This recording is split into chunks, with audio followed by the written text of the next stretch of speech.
Hey, friends, and welcome to another episode of the Level Up Podcast. I'm your host, Taylor Petrinovich, joined as always by my co host, Kelly Gilster.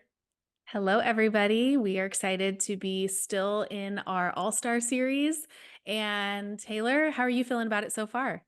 I am so excited. We hand selected this pretty diverse group of filmmakers, photographers, and wedding planners across the US. And it's so fun getting different perspectives, not only like from different artists, but from people in very, very different markets from across the country. I mean, obviously, both of us are based in California, and we have a bit of a California, point of view and perspective on the industry. But there are so many people out there who maybe live or work in corners of the country that don't scream luxury, but where there are those hidden gems. And that's what we talked about with our guest today. We brought on Mike Cassimatis, who is based in St. Louis. And his story is just really inspiring because it paints this picture of how we are absolutely in complete control of our businesses. And if there's not a luxury market in your local market, go out and create one. So I don't know about you, Kelly, but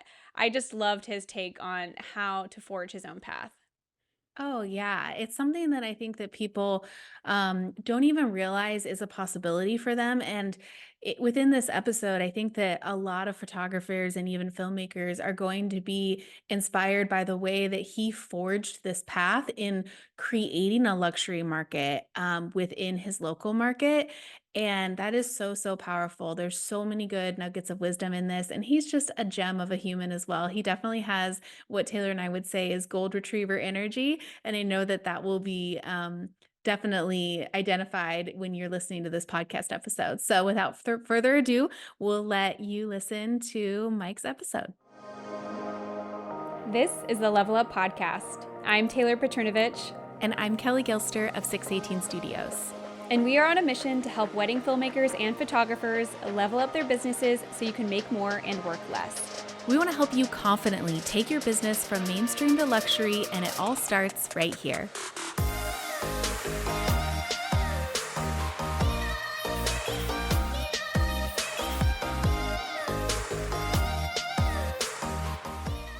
Mike, welcome to the podcast. We are so excited to be having this conversation with you today. Thank you. Excited to be here. So, Mike, can you kind of walk the listeners through, if they're not familiar with you and your brand, where are you based, how long have you been in business, all those good things? Sure. So I'm based in St. Louis, and I have been here my whole life. And so just kind of climbed the ranks through the Midwest here without being coastal, and sort of worked my way into the luxury market the hard way. But I've been in business 14 years and loving every minute of it. That's so great. Your business and my business are the same age. This is our 14th season as well. So we started in, Nice. or we'll reach 14 years officially in August of this year. So 2010 was when we shot our first wedding. And Yep. as you know, the wedding industry was completely different back then. Indeed. Very different. So you are a photographer. You've lived in St. Louis your whole life, and you did say, I kind of learned the hard way on how to climb the ranks. Um, can you walk us through like when you shot your first wedding, how your business maybe looked that for those first 5 years, and maybe when that big pivot happened where you decided to pursue luxury and could book those clients? Sure. So I think, like many photographers, my business started out as a side hustle business. So I was a graphic designer. I was working in advertising, and had kind of worked all the way up from junior art director through senior art director to creative director. And I was just to the point where it was more meetings than design work. And so I was looking for a creative outlet, and photography became that. It was just something I was doing on the side. And I had just gotten married in 2008, and my wife had a blog, and she was like, I want to have some good pictures for my blog. And I was like, oh, I know how to do that. And so, we bought a little Canon Rebel and a 50 millimeter and started taking it to a bunch of weddings. And next thing I know, somebody was like, hey, I saw that you're shooting weddings now. Will you shoot my wedding in San Francisco? And I was like, what? I'm not shooting weddings. I'm just bringing a camera to weddings and putting it on Facebook. But that was how it started. And so, the first 5 years, it was it was all on the side. So, I was going to work all day, and then I would wake up at 6 a.m. and edit, and then I'd stay up till 1 a.m. and edit, and then I'd work weddings on Saturdays. And so it was just crazy. And after we had our second kid, it was like, okay, something's got to give here. So I left my advertising job in 2015 and started doing this full time at that point. But back to how those first 5 years, when it was it was all word of mouth. It was a lot of like shoot one sorority girl's wedding and then shoot all of her sorority sisters, which was I great. love And it. Facebook back in the day was amazing. You tag people and like everyone would see it. There was no algorithm. Like it was great.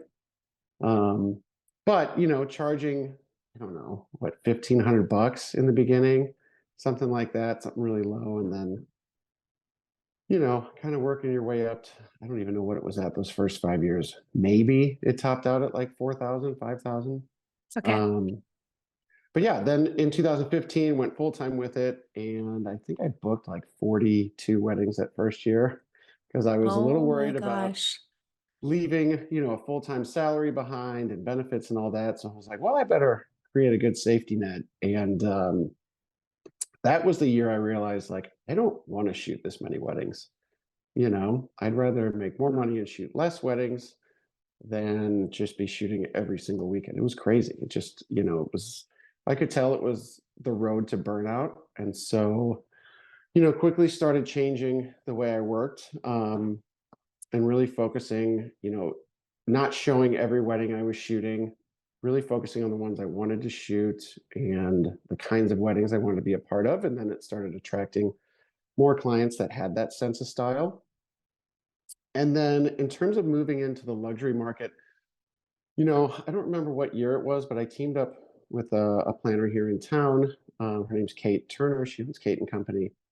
And it was just kind of out of the blue. I was like, hey, can I have a meeting with you guys? I don't even think she showed up to that first meeting. Um, but I got a wedding with her, and it was like, I don't know. She was inspiring to me because here in the Midwest, there was a big attitude of like, oh, good enough. And like to me, I could Hmm. never have like nothing's good enough. Like that's just not the way I work. And so when I met Kate, I was like, well, you're someone who like keeps wanting to raise the bar like I do. I was like, this would be a fun partnership. And so, we started working together, and she would have an accomplishment and I would have an accomplishment, and we kind of were each other's cheerleaders. And then, together we sort of created this luxury market here in St. Louis that didn't really exist.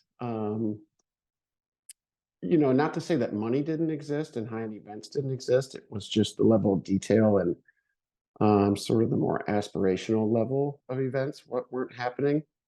But really, it was sort of a bluegrass things that we sort of created here on our own, if that makes sense.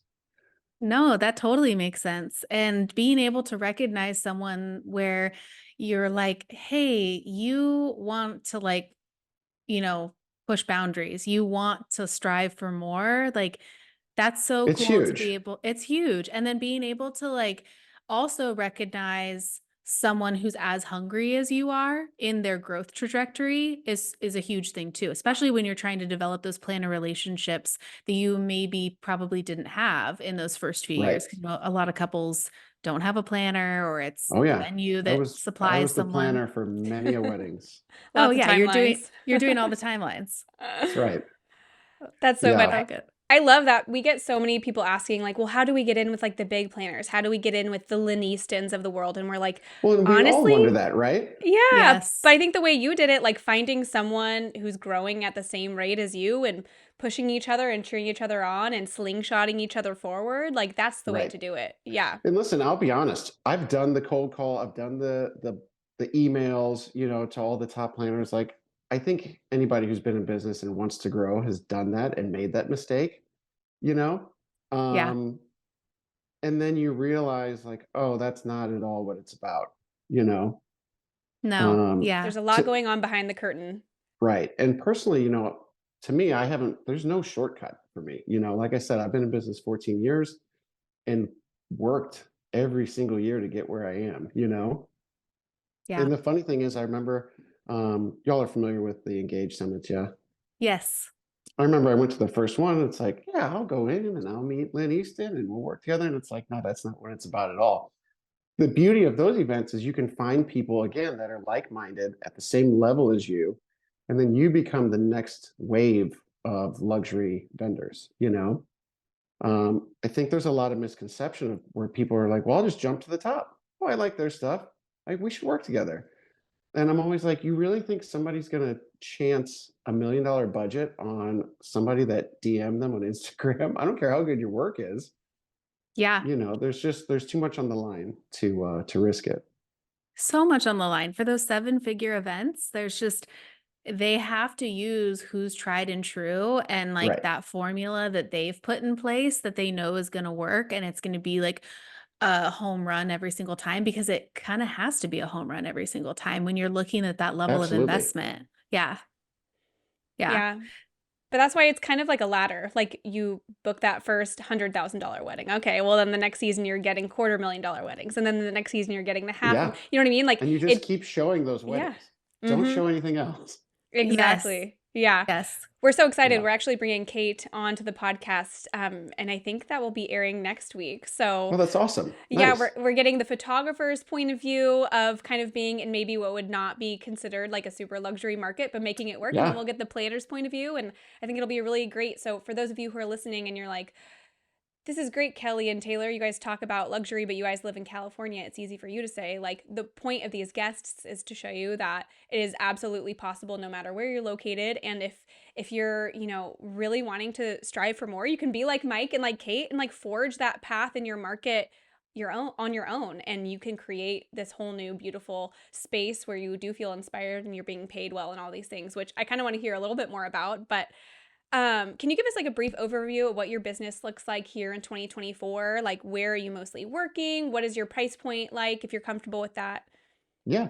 Real quick, I want to touch base on what you just said before I do that. When you create that sort of environment and you are part of the process of making that market, it's almost impossible to have imposter syndrome at that point because you're like, well, I've created this. Like, I've worked really hard to make this. And we've all been there where it's like, God, I have no business being here, right? When you're just sort of an outsider and you kind of got hurled into something. But when you really put in all those hours, it's like, damn right, I deserve to be here. Like, we worked hard to get this, you know? And having just that little bit of confidence really goes a long way in terms of, business and creativity and everything. Absolutely. Yeah, that's so well said. I hope that really resonates with those that are listening that, Yeah. So if it's not in your market, get out there and make it, and it's not going to be an overnight success. It's going to take time. But, when you're part of that, it's huge. Yeah. yeah. We get a lot of people in different markets, like the Australian market is like a big one, or even like Utah or Europe. And a lot of these people, when they're serving that local market, not like as a destination where like Americans are coming in, Yeah. we do hear all the time, like, well, it's easy for Americans, like the culture is so different. And I try to kind of say, like, well, it's up to you to create that. Like, it's not just going to be made for you, but I think it's possible. Like, you can 100%. change the way the industry operates over the course of a decade, and I think that's worth it. Like, it's a lot of work, but And it's a team effort. It's not mhm. working off in a silo. It's like talking to other photographers in your market and saying, guys, we as a group of creatives need to raise the value of what we're doing.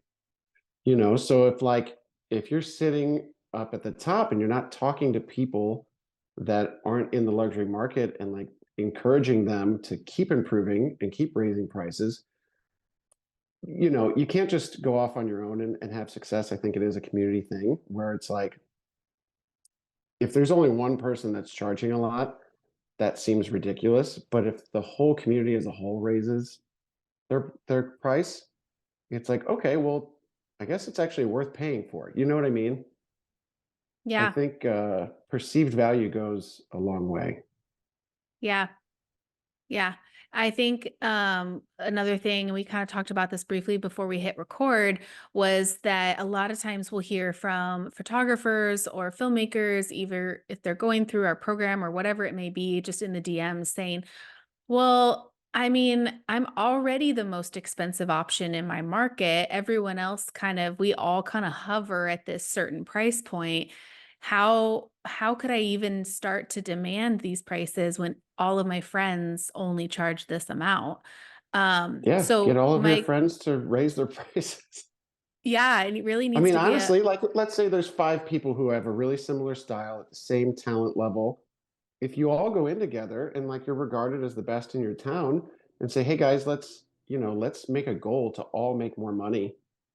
And then no one's undercutting anyone else. Well, if people want great photos, they're going to have to pay for it, you know? yeah, absolutely community over competition right there. 100%. Yeah. That's so true. And also, like, kind of the other side of the coin is sometimes, like, we think that our social circle is like the only one out there, but there very well may be people in your city that you don't even know exist who are charging double of what you're charging, and you just don't Right. know they're there. I think that's the case for so many where like I mean that was my story. So my local market, like if I want to drive 20 minutes, it's Sacramento, and when I was charging $3,000-4,000, I was convinced that I was at the top of the market. And like, no, it's easily double to triple that. I just didn't have the awareness. I didn't know where to look. I didn't know who to talk to. So I think sometimes also stepping outside of your comfort zone and outside of the people you kind of, default to as being your friends in the industry, that's huge too. And that's where oh my gosh, networking events like Engage, like even WIPA or something like that, like it's such an eye Yep. opener. I think it's so powerful. It's huge. Well, the funny thing is, I have a friend who was kind of mentoring at the time and it kind of went in reverse. She was the one who was actually like, "Hey, so you're the most expensive in our market. Would you mind raising your prices and kind of getting out of the way for the rest of us?"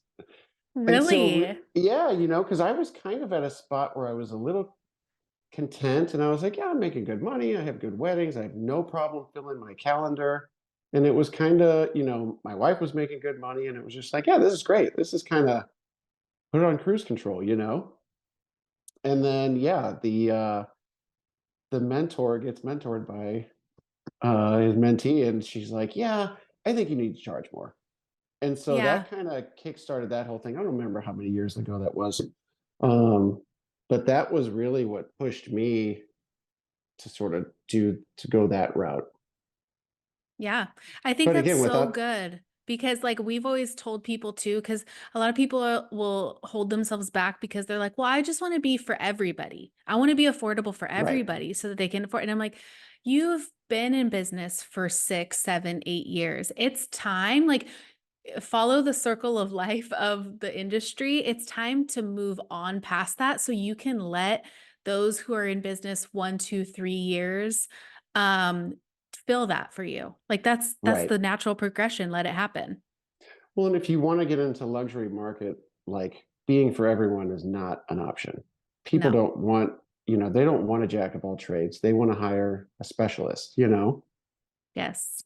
And when I talk to people, I think a lot of people in the creative industry have a hard time with like the business aspect of things. They're just like, well, I'm a creative. I don't really do that. And it's That's like, all me. right. Yeah. It's like, well, get out of your mindset and look at your job as if it was a different profession. Like, let's say you had like a heart condition. You wouldn't want to go to just like a general practitioner and be like, well, you do everything, right? So figure out my heart. You're going to go to like a heart specialist. And it's like people just, they kind of I think it comes down to not valuing and not really believing they're worth charging more. Where they're like, well, I just want to be affordable for everybody. And it's like, okay, that's great. But you're not going to advance if that's the mindset. Yeah, absolutely. It's a very like mainstream market mentality to offer like a multitude of services or things like that. And that Yep, just kind of makes you a commodity rather than an actual expert in your craft. So it's so well said that 100%. yeah, I'm glad that you brought that up because it is kind of something that people I think struggle with, especially in those beginning years when you're kind of like throwing spaghetti at a wall to see Right. what sticks in your business. Well, I think it's valuable in those beginning years because then you figure out, what you actually like and what you're good at. So I do think it has its place, but at some point you gotta grow past that. Yeah, spread those Yeah. wings. Yeah, exactly. Okay, amazing. So I'm going to circle back. I would love to Yep. hear about how your business kind of looks today, what that looks like, and then I I would love to kind of maybe move the conversation in the direction of what it looks like to be sitting at the top of your market, so people can kind of, feel a little bit more at ease with that concept. Sure. So I live in St. Louis. I'd say about half of my weddings are here. I'll shoot between 10 and 15 weddings a year. This year I'm doing 12. It's a great number. Like I said, I've got 3 young kids. So, part of the reason I left advertising was to be a present father. And so, booking up, a ton of weddings or a ton of destination weddings isn't really part of like what my life plan was. So really creating that luxury market here at home was great. It's like I can go out and make the money I want and go home and sleep in my own bed and spend Sunday with my family. Like that's great. Yeah. I think growing or like, learning in the business, you think like, well, I want to be a destination photographer. And then you start shooting destinations and you're like, wow, this is a lot of work. It's a Yeah. lot of time away. It's expensive. And so it's not all it's cracked up to be. It's great. I love traveling. I think it's super inspiring. Maybe if I was single, I would love to be a destination photographer, but being someone who's family oriented, the importance of working at home was big to me. So yeah, I shoot about 10 to 15 weddings a year. I try to book 10 and then leave 5 spots for like planners I really want to work with, or favors for planners I already have relationships with, um, or destinations that I want to go to. And so those 5 are just kind of like icing, where it's like, okay, I'm willing to wiggle a little bit more on those to make them happen because I've already got business wise what I've set out to go to get. Um, in terms of budgets, it's kind of different depending on where I'm working. Hmm. But I would say, range wise, it's usually between, it really depends. If we're saying average, it's probably around 18,000 a wedding. Okay. But then there's like some weddings where it's like a 4-day destination event and it's closer to 30, Hmm. um, so it's kind of all over the place, not all over Yeah. the place, but I would say average about 18.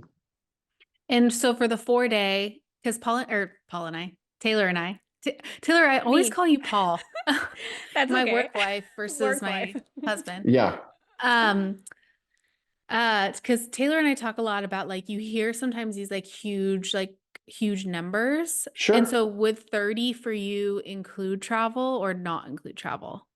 That does include travel for me. Okay. I never line item travel Yeah. in an estimate because it's Right. like, I don't know, it's kind of icky. It is icky. Yeah, we don't do that either. Um, So yeah, actually, I think that particular wedding was more like 35 after travel was included. okay. But it's it all depends where you're going, how much it's going to cost to stay there. I'm pretty low maintenance, so when I travel, like, yes, sometimes I'll stay where the event is, and that's great. Sometimes, you know, guests will put me there for free. It's fine.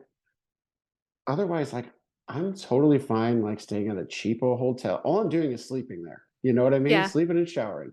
So for me, travel like isn't.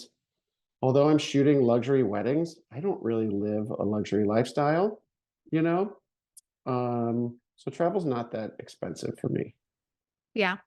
That's good to know. Plus, when you kind of get a little bit of a break when you do have kids, or especially for Paul and I, the ages that our kids are, it's a little bit of a semi vacation just to be able to wake up and Oh, like 100%. not be making breakfasts and changing the diapers and all that stuff and then rushing out to a wedding that's like 30 minutes away.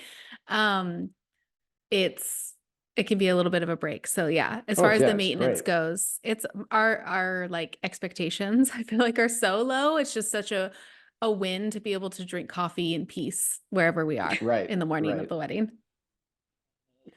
So funny. Okay, great. So we'll say averaging 18 for, is that like for local for St. Louis in your own Yep, market? Yeah, great. So, I mean, I think a lot of people would probably look at Missouri overall as being not a super luxury destination. You've sure.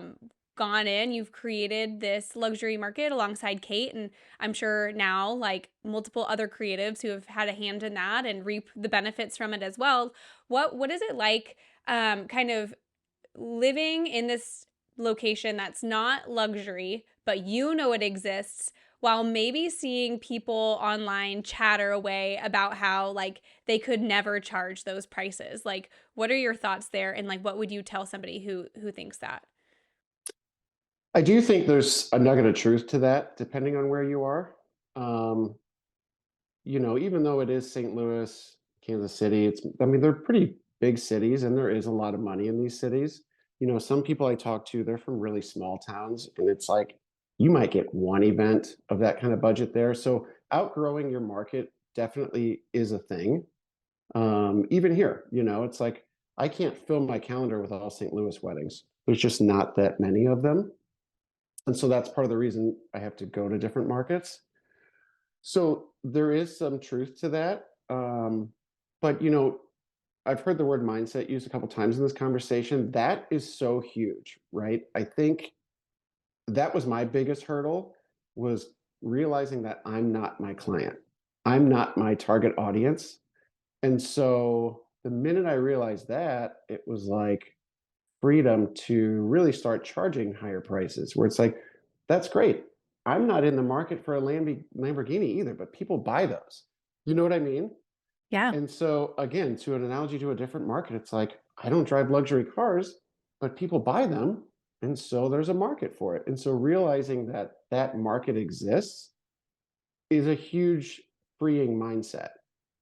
So I think, you know, if people say, well, I can't charge that much in my market, it's like, is that reality or is that mindset? That's a Yeah. great Um, like thing to put maybe on your phone, like as a reminder. Is this thought reality or is it right, mindset? right. And some people I've talked to, it's like, okay, well, what's the closest big city? And maybe start targeting that city where some of these higher budget events are going to take place.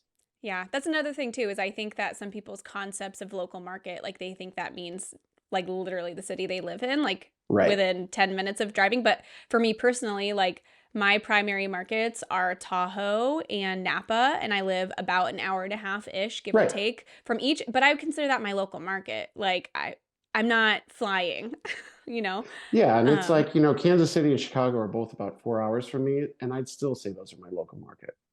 Yeah. yeah, it's all And how you sometimes frame it. that yeah, and sometimes that radius just needs to change a little bit, like based on where you're at. For Yep, Paul and I, where we are in Orange County, we do have a really great local market. Orange County, LA, Santa Barbara is about 2 hours from us, 2.5 hours. San Diego, they're kind of playing catch up a little bit. They're like really now scaling.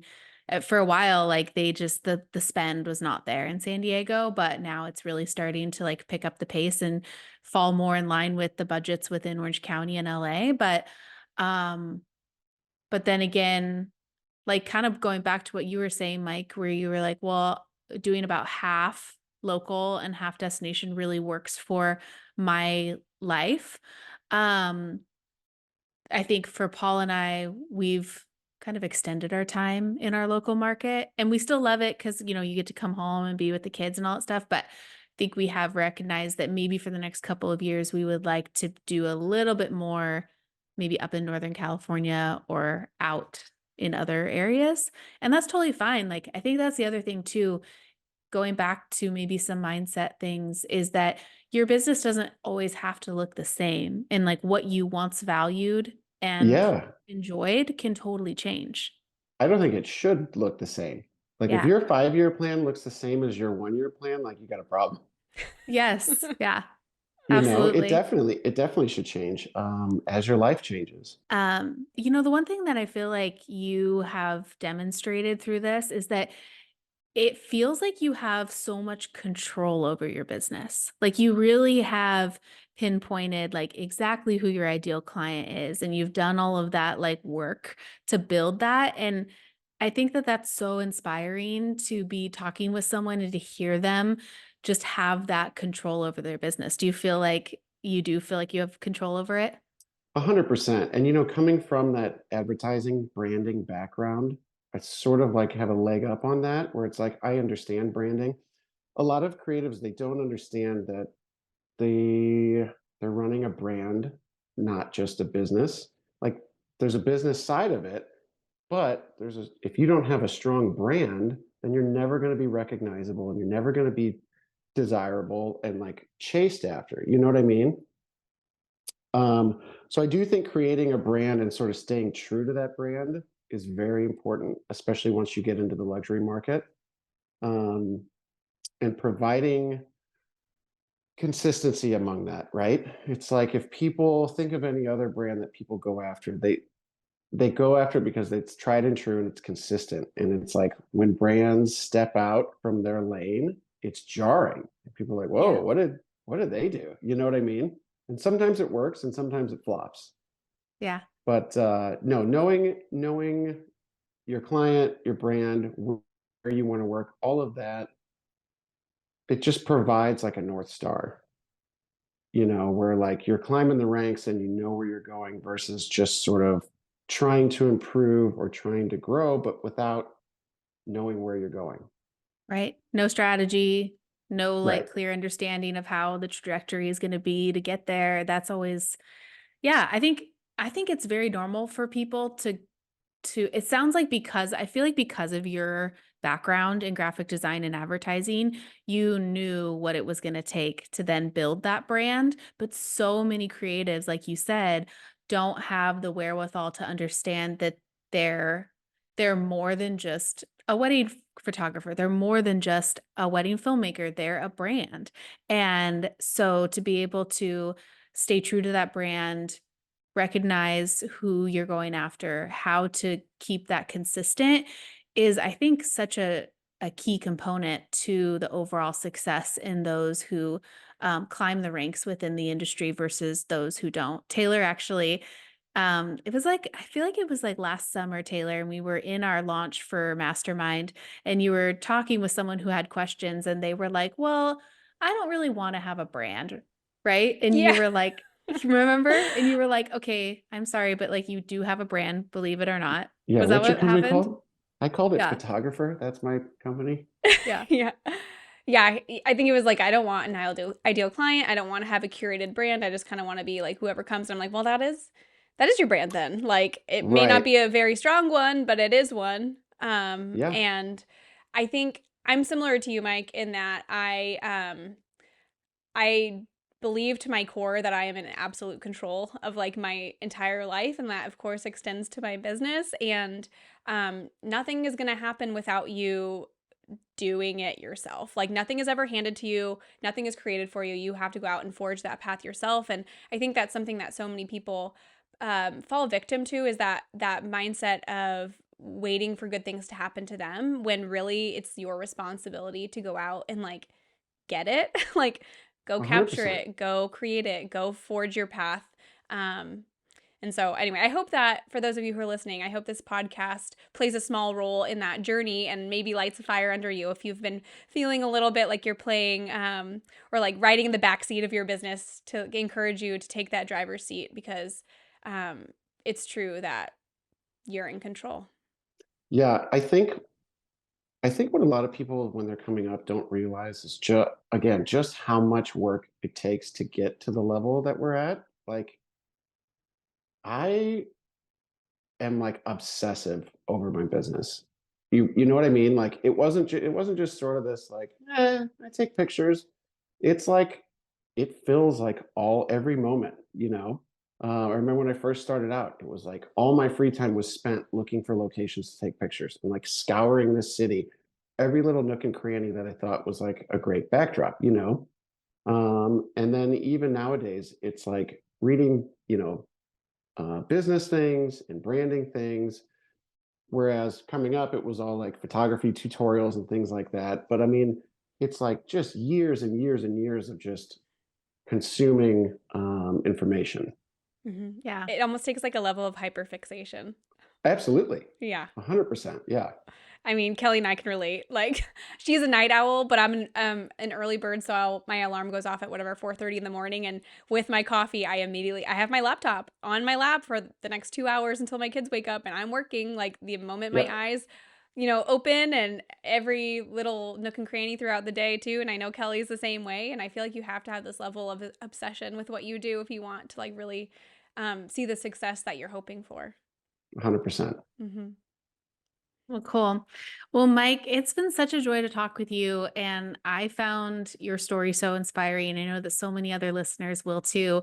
What's kind of on the horizon for you in the next 1, 3, and 5 years? Yeah. So, it's funny because I'm not a spring chicken anymore. I'm 42. And so it's like now what weighs heavy on me is like, okay, well, how long am I going to be relevant? You know what I mean? Because although I'm aging and my business is growing, our clients kind of hang out in the same age range, right? Right. And so what used to be, prior to getting into luxury weddings, it was what was the added value of me? Well, it's, oh, I'm relevant. I'm your friend, I'm a couple Mhm. years out of college, like, and so that was like a big branding point and why I would get a lot of referrals. Well, that's not the case anymore. It's like, the older you get, the more it has to be, okay, well, he was like super reliable.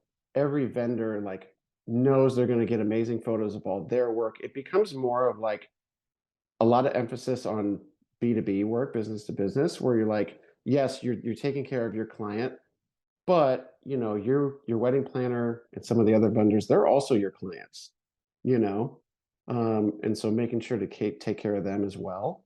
And I think as you get into the luxury market, it's like it doesn't really matter how old you are.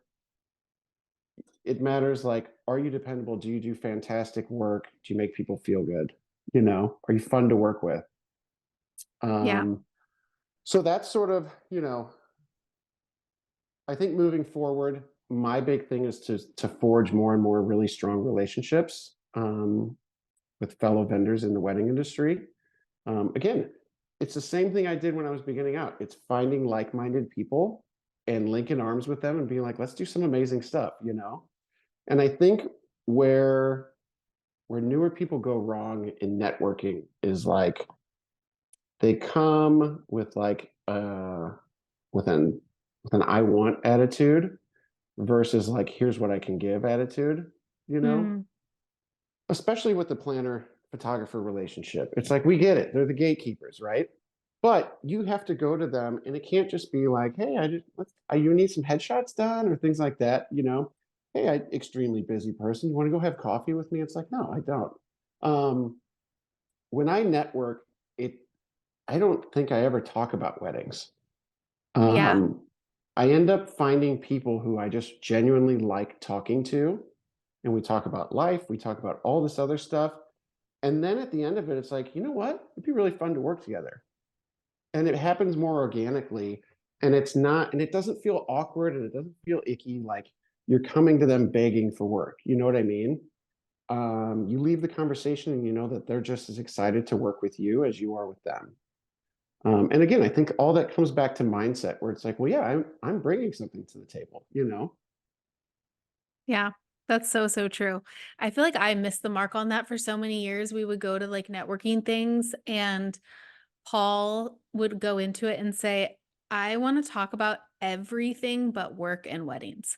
I want to Hmm. talk about where they vacation. I want to talk about where, like, different brands they love or the shoes that they have on or the cocktails they enjoy. He's a big, like, whiskey scotch person. So, like, trying to kind of, um, you know, find commonalities and things like that. He was so good at that. And then I kind of followed suit. So I love that you brought that into it too, is that there is a sense of like, let's just be normal humans, right? Yeah, a Let's hundred take a percent. step back from just don't be like a vulture, right? At these networking events. Go at it and just look for like genuine connections, not just, Right. a quick win.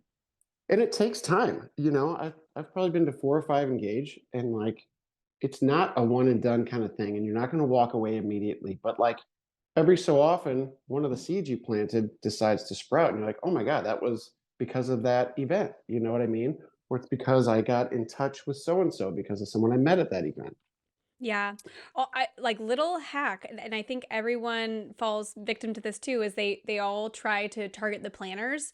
But don't Yeah, sleep on what we would call like the connectors. There's makeup artists, there's florists, there's people who are so well connected who maybe they can't directly get you work, but they can connect you. If they like you and you get along, they can connect you to those who do. So I feel like almost too many people flock to just the planners when you're leaving out this like whole secondary, like, you know what I mean? People feel like it's not worth forming relationships with people who can't directly get them business. And I guess the point is that's like such a closed-minded way to look at it. Like, and you're missing out on like great it's a connections that down the road could trickle, you know? it's a huge miss. Yeah. I mean, we all work in the same industry, and so let's say that there's a team that's being put together. And if the only person on that team that knows you is the planner, well, it's like, okay, well, what if the planner didn't know you? Now there's, 5 people who don't know you. But let's say you had, went out to dinner with like a florist or a DJ or a makeup artist, and they'd be like, you know what? I know a guy from St. Louis that I met. And then the planner would be like, oh my God, who? Like, you know what I mean? And then it wasn't like, yeah, he like came up to me begging for work. It was like we had drinks, we had an amazing time. He'd be so fun to work with, you know? Yeah, that's it. People talk and you want your name tossed in the conversation in the most positive way possible. 100%. Yeah. 100%. Mhm. Well, cool. This has been so good. For those listening and they maybe don't follow you or they're not super familiar with your beautiful work and they should be, where are some areas where people can find you, either Instagram, website, all those good things? Yeah. Instagram is at Mike Cassimatis. And then website is mnc-photography.com. Those are the two biggest ones. Awesome. Thanks. Thanks so much for your time today, Mike. It was such a joy to have you Yeah. Thank on you for having and me. It was amazing. so amazing. We hope that you have a great season ahead and hopefully a chance to work together someday down the road. Yeah, that would be great. Thank you for joining us in today's conversation. Please help us reach more filmmakers and photographers like you by taking a screenshot and sharing it to social media. And don't forget to tag us at The Level Up Co. And join us again next week, same time, same place, as we continue to level up the industry together.